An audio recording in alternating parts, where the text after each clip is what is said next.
बारग' एनडिएफबिफोरनि रिहेबिलिटेसनखौ लानानै राजनिति षड़यन्त्र गेलेनायनिफ्राय गोजानाव थानाया मोजां, बेखौ आं खावलायो। बारग' एनडिएफबिफोरनि रिहेबिलिटेसननि बाथ्राखौ लानानै जिंगा जानांगौनि बाथ्रा गैया। जेसेबां लिस्टआव दं गासैबो मोनजोबगोन होननानै फोरमायदों रनजित बसुमतारी बिथाङा। थालांनायनि बाथ्राथ' गैया। जाय लिस्ट होदों बे लिस्टआ गासिनाव फैजोबगोन आरो सोरहाबा माबा मोनसे जाहोनाव मुङा थालांदोंबा बिनि थाखाय जोंनि गभर्नमेन्ट अफ बिटिआरआनो स्ट्रेटेजि लाखादों थांना थानायनि राहा लामानि थाखाय। खिन्थु जोंनि मानसिया धर्ज गैया।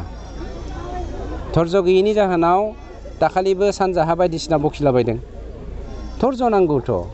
बिफांखौ गायनाय लोगो लोगोनो फिथाइ मोनजागोन बे नङाथ'। बिफांखौ गायोब्ला बेयाव नोङो हासारबो होनांगोन, दैबो होग्रोनांगोन आरो खामानिखौथ' स्ट्रेटेजिकेलि मावगासिनो दङ। बेवहाय थालाङैनि बाथ्रा फैनो हाया, गासिबो मोनजोबगोन। आरो जायफ्रा लिस्टआव गैयै सोसनजामाराखै गुबुन गुबुन ग्रुपनिया, एस ग्रुपनियाथ' गासिबो थांजोबदों। सोसनजायाखैब्ला बेनि थाखाय आंहा बुंनांगौ माबा गैया। इयुनावहाय बिनि थाखाय गभर्नमेन्ट अफ बिटिआरआ स्ट्रेटेजि लागोन। नाथाय फारसेथिं बारग' एनडिएफबिनि सोद्रोमाफोरा रिहेबिलिटेसननि थाखाय सोरखारा जेबो मावाखै होननानै खुद्रिदों। रिहेबिलिटेसनखौ लानानै षड़यन्त्र गेलेदों आरो बारग' एनडिएफबिफोरा बिजेपि आरो इउपिपिएलनि जाब्लासो मोनगोन नामा होननानै सोंखारिदों। नाथाय बारग' एनडिएफबिआ बिजेपि आरो इउपिपिएलनि थाखाय दावहा नांबोआखै होननानै हारिमु दैमारि बिथाङा खुद्रिदों। लोगोसे गबिन्द बसुमतारीया बारग' एनडिएफबिनि सोद्रोमा हारिमु दैमारिखौ रां लुबैसुला आरो लबिया होननानै फोसावनायखौ दुखु मोननाय फोरमायदों आरो एनडिएफबिनिनो गायसनगिरि रन्जन दैमारिखौ जोबथेसालिनिफ्राय उदां अख्राङाव लाबोनांगौनि थाखायबो बिबुंथि लाखिदों हारिमु दैमारि बिथाङा। एनडिएफबिनि रिहेबिलिटेसननि सायाव माखासे राजनिति षड़यन्त्र गेलेनायफोरखौबो जोङो नुगासिनो दङ।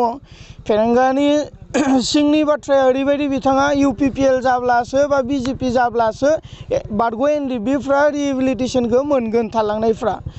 दिनै सोरबा इउपिपिएलनि थाखाय, सोरबा बिजेपिनि थाखाय, सोरबा बिपिएमनि थाखाय बा कंग्रेसनि थाखाय एनडिएफबिआ जुद्ध नाङाखैमोन, एनडिएफबिआ दावहा नाङाखैमोन। जिहेतु जायफोरा गावनि जिबनखौ दान होनानै थैगोनखौ मिथिखानानैबो एनडिएफबिआव हाबनानै समाज सिबिनानै समाजनि थाखाय आलादा रायजो बड'लेण्ड दाफुंनायनि सार्थआव खामानि मावबोदों। दिनै रिहेबिलिटेसना बे मोनसे जिनिस जेरावनोखि गोरोबथा जायो, भारत सरकार एबा जिखुनु सरकारजों गोरोबथा जायो, बै गोरोबथानि उनाव गोरोबथा खालामग्रा हान्जानो होनाय मोनसे रिहेबिलिटेसन बेयो। दा बेनिखाय सोरबा फेरेंगा, सोरबा गबिन्द, सोरबा प्रमद बिथांमोना बारग' एनडिएफबिफोरनि रिहेबिलिटेसनखौ लानानै राजनिति षड़यन्त्र गेलेनायनिफ्राय गोजानाव थानाया मोजां, बेखौ आं खावलायो। दिनै प्रेसमिटनि गेजेरजों मोनसे बाथ्राखौ बुंनाय खोनादों। दा गबिन्द बसुमतारीया लाजिदों, उन्दुनो हायाखै बिथाङा। दाखालै जि बाथ्राफोरखौ बुंबाय जे एनडिएफबिआ 4 लाखनि थाखायसो दावहा नांदोंमोन होननानै बारग' एनडिएफबिफोरखौ लाजि फोनांबाय, समग्र बर' जाथिखौ लाजि फोनांबाय। थारैनो एनडिएफबिनि आन्दलना 4 लाख रांनि थाखायसोमोन नामा होननानै रायजो राजाफोरजों साननांगौ एबा मुगैजानो हमबाय। बेबायदि बाथ्राफोरखौ गबिन्दआ बुंबाय। बै बाथ्रा बुंनायनि एगेन्स्टआव बारग' एनडिएफबिफ्रा सहायनो हायैनि थाखाय जिगाबनि मुसुखा बानायनानै आरो सेन्देलनि माला गानहोनानै अदालगुरियाव गबिन्द गो बेक होननानैहा मुसुखा सावबाय, मुसुखाखौ बुग्लिबाय। बिनि थासारियाव दिनै गबिन्दआ लाजिदों, उन्दुनो हायाखै। अदालगुरियाव थानो हायै बिथाङा नैबे गसाइगावआव खारनानै थाफैदों। गसाइगावआव खारना थाफैनानै हिन्दु ख्रिस्टियाननि राजनिति गेलेफैदों बिथाङा। दा बेनिखायनो आङो सोंखारियो, बेबायदि बैसोगोनां मानसिया, बेबायदि एनडिएफबिनि थाखाय गोलाव सम दावहा नांबोग्रा मानसिया, बिनि खुगाखौ सोर बाहायदों दिनै? आं बेखौसो साननो हमदों। गबिन्द बसुमतारी थारैनो गबिन्द बसुमतारीनि खुगानिफ्राय ओंखारनाय राव ना बेखौ सोरबाया बाहायनानै बुंहोगासिनो दङ? दिनै जोंहा सन्देह जादों। थारैनो गबिन्द बसुमतारीखौ सोरबाया मोनसे मेसिन बायदि बाहायदों नामा? बेखौ जोङो साननो गोनां जादों। दिनै गबिन्द बसुमतारीया लाजिना अदालगुरियाव थानो हायाखै, गसाइगावआव खारना दंफैयो आरो बुंगासिनो दङ हारिमु बानस बिथांमोना थाखानि लुबिया थिखा मोननो थाखायसो बिपिएफ खालामदोंमोन, सरकार दानो हायैखाय गाबख्रावबाय थादों। बे खोथाफोरा बेसलेस। बावैसो सिगाङाव गबिन्दआ मानसि थिनहरनानै आंनो टिका जासिफैदों। आं बुंनानै हरदों जे आं थिकादार नङा। आंहा आं थिकादारबो नङा, आं जाथि सिबियारि, आं जाथि सिबिलांगोन बे बाथ्राखौ आं बुंनानै हरदों। जेब्ला आंनो बुंनानै हरजायो आरो साननैसोनि उनाव मानसि थिनहरदों, थाखा फैसा आंनो जासिफैदों, बेखिनि समाव आङो बुंदों आंनो थाखा फैसा नाङा, रायजो राजायानो आंनि सम्पति, बे बाथ्राखौ आङो फिननाय हरदों। दिनै गबिन्द बसुमतारिया गावनि जासिनाय थिखा आरो रांखौ नैबे हारिमु बिथांजों लाजायैनि थाखाय लाजिनानै आंखौ बायदिसिना बाथ्रा बुंगासिनो दङ, जे थाखानि लुबैया बायदिसिना बाथ्रा बुंगासिनो दङ। बेनिखाय आं सोंखारियो गबिन्द बसुमतारि सारखौ जे नोंथाङा सोरबा बेक्तिजों मेसिन बायदि बाहायजानायनिफ्राय गोजानाव थानायानो मोजां।